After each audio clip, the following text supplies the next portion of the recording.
Soma's Stories. আজ পাঠ করছি সতীনাথ ভাদুড়ীর লেখা ঢোড়াই চরিত মানুষের লঙ্কা কাণ্ড থেকে আচম্বিতে দৈববাণী হওন।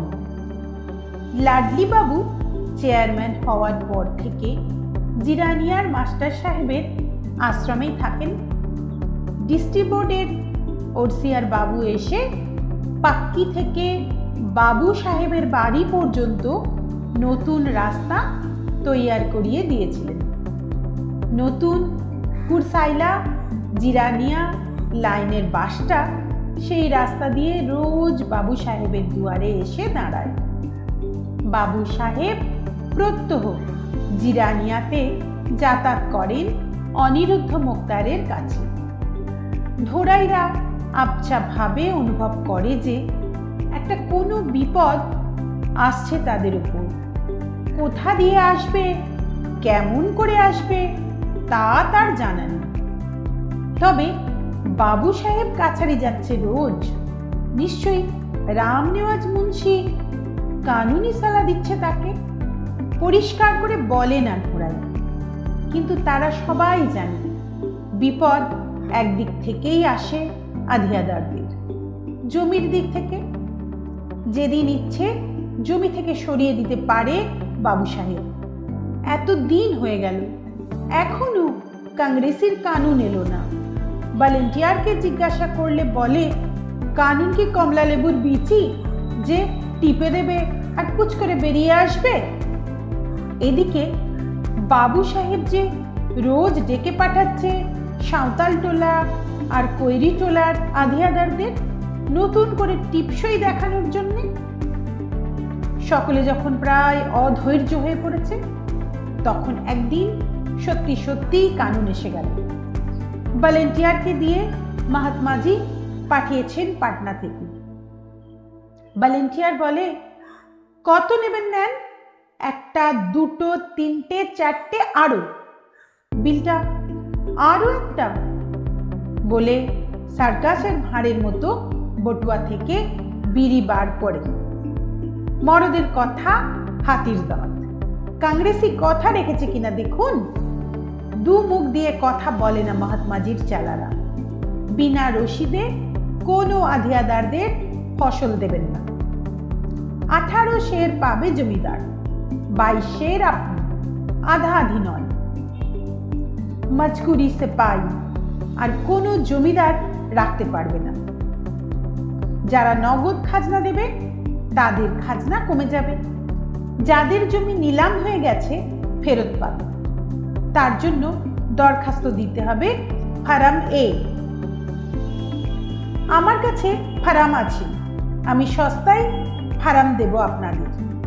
8 আনা করে দাম, সাদা রঙের। রাম নেওয়াজ মুন্সিরা বেচবে 4 আনা করে, কিন্তু সেগুলোর রং হলদে, যাতে করে সাউজি পোস্তদানা বেচে। আমার ফারাম পাটনায় ছাপা। আজকাল কংগ্রেসির সরকার, কংগ্রেসির হাকিম, তাই কংগ্রেসির ফারাম এই ফল ভালো হবে। খাতা খেসরা নম্বর দিতে হবে দরখাস্তে। যাদের নেই তারা আমাকে 3 টাকা করে দিলে জমিদারি সেরেস্তি থেকে আমি আনিয়ে দেব। জমিতে কুয়ো খুঁড়তে পারবেন আপনারা, এতদিন পারা যেত না নাকি? নিজের অজ্ঞানতায় ঢোড়ায় মনে মনে লজ্জিত হয়। স্বর্গের ভান্ডার খুলে দিয়েছে ভলেন্টিয়ার। সাঁওতালগুলো আবার কখন এসে জুটেছে। বস বস, মাদলটা নিয়ে এলে পারতিস বরকা মাঝি। ঢোড়ায় এক রাশ রাঙা আলু দেয়। ঘুরের ধোঁয়ায় চারিদিক কুয়াশা আর অন্ধকার হয়ে উঠেছে। ঢোড়াইয়ের মনে হয় ধোঁয়ার কুণ্ডলীগুলো এক একটা করে লোকের চেহারার মতো হয়ে কুয়াশার মধ্যে মিলিয়ে যাচ্ছে। কারো বাপ দাদার আকৃতি নিশ্চয়ই। বাপ দাদারা স্বপ্নতেও যা ভাবেনি তাই আজ দেখিয়েছে ভলেন্টিয়ার। চোখের সম্মুখে স্পষ্ট দেখতে পাচ্ছে সোনালী ধানের স্তূপ।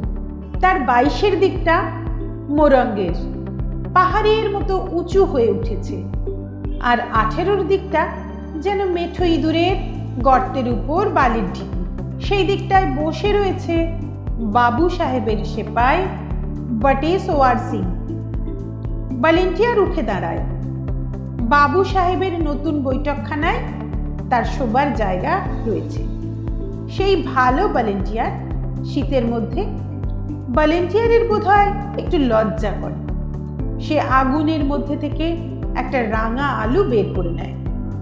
আমরাও কিষানের ছেলে, কীর্তিগঞ্জের রাজার খানদানের লোক না। লাডলি বাবু আবার তাদের ওখানে খাইনি শুনলে দুঃখিত হবেন। তাই সকলে দল বেঁধে তাকে বাবু সাহেবের বাড়ির গেট পর্যন্ত পৌঁছে দেয়। বন্দেগি, ভলেন্টিয়ার বলে, নমস্তে। ফেরবার পথে বরকা মাঝি বলে, কিতাব পড়া লোক ভলেন্টিয়ার, দেখিস না মই মই বলে পশ্চিমা বিল্লির মতো। সকলে হেসে সমর্থন জানায় বরকা মাঝির কথাটাকে। ঢোড়াইয়ের মনে হয় এত ভালো মহাত্মাজির ভলেন্টিয়ার, এর কথা শুনতে ভালো লাগে, দেখলে ভক্তি হয়।